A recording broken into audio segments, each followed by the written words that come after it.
मौसम उडाइ लान्छ है। माइत घरमा आएर चिसो खानु हुँदैछ। कस्तो लागिरहेछ दिदीहरू? भाइकोमा टन्न खाना खाएर लास्टमा लिची बगानमा लिची दराम गर्दैछन् है दिदीहरू।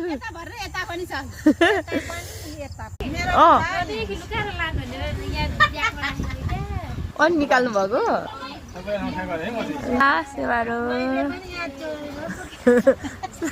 यहाँ हेर्नु है माइती घरमा लिची दिदीहरूले पैसा राख्ने पर्समा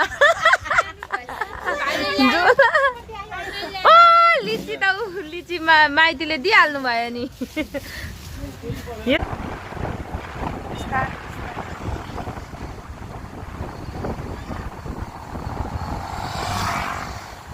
बाटो राम्रो भएर एकैछिनमा पुगिहाल्यो।